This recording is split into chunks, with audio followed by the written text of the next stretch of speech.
الالتهابات دايما في الجسم بتمنع الحرق. طب احنا نتخلص ازاي من الالتهابات الموجودة عندنا في الجسم وخصوصا في المفاصل؟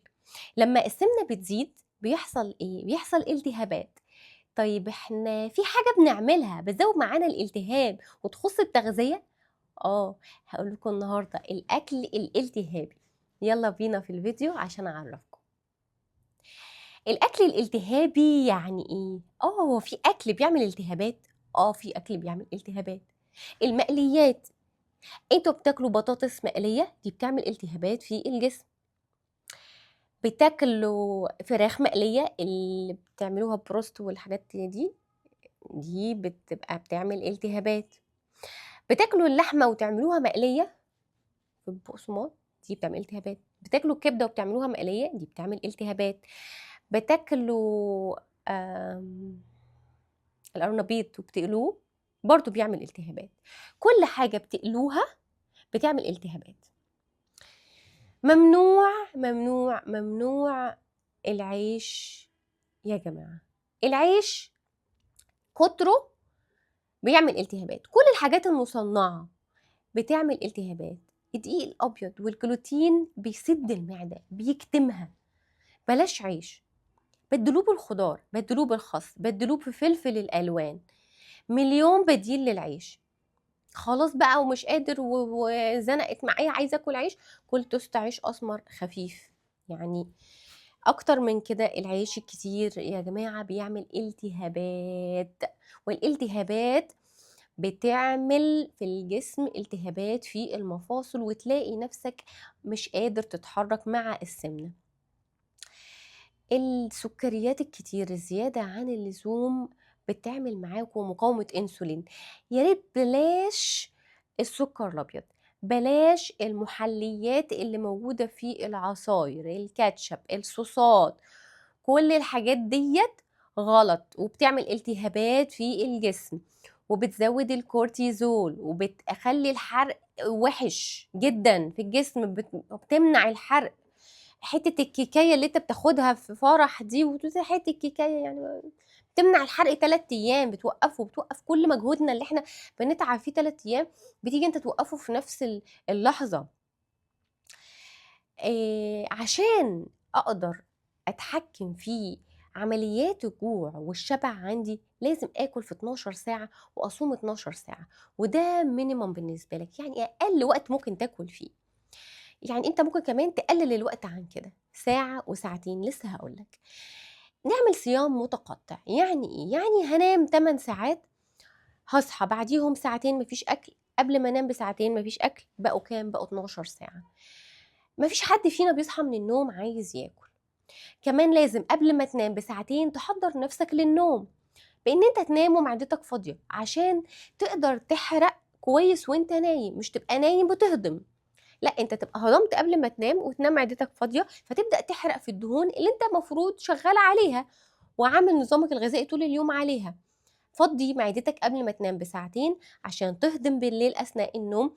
تصحى من النوم ساعتين تفضل جعان عشان تخلي الاوتوفاجي في الجسم اللي هي الخلايا تاكل من الخلايا الالتهابيه وتعالج الجسم، وتقدر ان انت تحرق، تقدر ان جسمك يبقى صحيح وايه وجميل. شغل الاوتوفاجي في جسمك عن طريق الصيام المتقطع، اقل حاجه 12 ساعه، وهتنزل على الميزان اوعدك.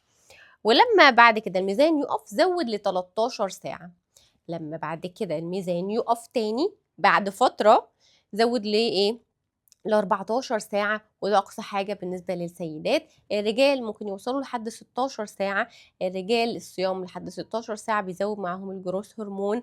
صوموا يا رجالة علشان الجروث هرمون يعلى، عشان تعملوا عضلات، عشان الحرق بتاعكم يعلى، عشان كل هرموناتكم تبقى أفضل وأحسن وتبقوا في صحة جيدة وتقدروا تحرقوا أحسن واقوى بالطريقه دي، ان انتوا تصوموا 16 ساعه صيام متقطع وتاكلوا في بقيه الساعات الايه اللي فاضله من اليوم. بتاكل وجبتين وواحده سناك، ما بتاكلش 5 وجبات. مفيش حاجه اسمها اكل 5 وجبات. يعني انا مش طول ما انا صاحي عمال مشغل المعده تك تك تك تك حرام. يعني ده الموتور لما يفضل شغال طول الوقت كده بيعطل. لازم نحترم جسمنا شوية، لازم نحترم إن إحنا بناكل وبنشتغل، بنعمل حاجات ترفيهية، حاجات رياضية، بنرتاح، مش طول الوقت أكل والأكل مش تسالي. لما تلاقي نفسك بتاكل في وقت غير الوقت اللي انت محدده لنفسك، الفطار والغدا والعشاء، اعرف ان دوت أكل عاطفي، يعني أكل نتيجة إن أنا زعلان، أكل نتيجة إن أنا حاسس بالملل فهاكل، أكل نتيجة إن أنا متوتر فهاكل، أكل نتيجة إن أنا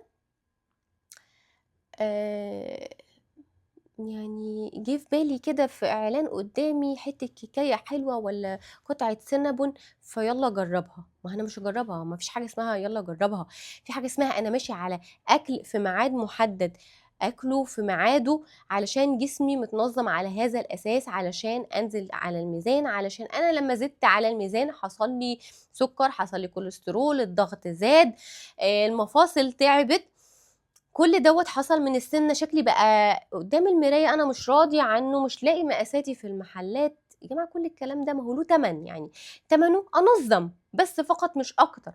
النظام هيفرق معاكي جدا في يومك، هيخليكي توصلي لإنك تخسي على الميزان بكل سهولة. أول حاجة اعملها وانت قاعد بتاكل، امضغ الطعام جيدا وابلعه، خد وقتك في الأكل، خد 20 دقيقة في أكلك مضغ الطعام جيدا، لأن الهضم بيبدأ من الفم. بعد ما مضغت الطعام بتبدأ تمسك معلقتك تاني وتاكل تاني، انت مش بتزلط، لا انت بتاكل واحدة واحدة. وبعدين أنا عايزة سياسة المعلقة، ممنوع سياسة أغمس دي، العيش ده تشيلوه من القانون بتاعكم، على قد ما تقدروا حاولوا تقللوا العيش واحدة واحدة، متأكدة ان هو مش هيروح مرة واحدة، بس حاولوا نقلله واحدة واحدة. الجلوتين بيسد المعدة، بيقفل، بيقفلك، يعني جزيء واحد من السكر بياخد معاه 4 جزيئات مية، بتلاقي نفسك عبيت مية لما بتاكل عيش كتير، بتعبي مية، ما هو العيش بيتحول لسكر في الجسم.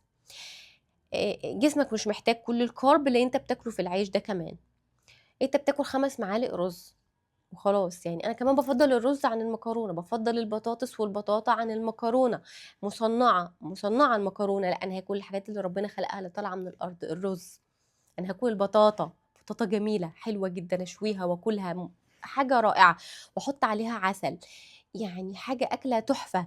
سناك، احط مكسرات، اشرب كوبايه القهوه بتاعتي الصبح عشان ما بوظش النوم بتاعي بتاع بالليل، عشان ما يحصليش ارق، عشان هرموناتي بتاعت الجوع والعطش والشبع ما تتلخبطش لما نومي يتلخبط. فهشرب قهوتي الصبح، هفوق، اخد نشاطاتي كلها الصبح، شغلي الصبح، بفوق ليه؟ بشرب قهوه عشان افوق، عشان اعمل شغلي، عشان ابقى مصحصحه. انا اشرب قهوه بالليل ليه؟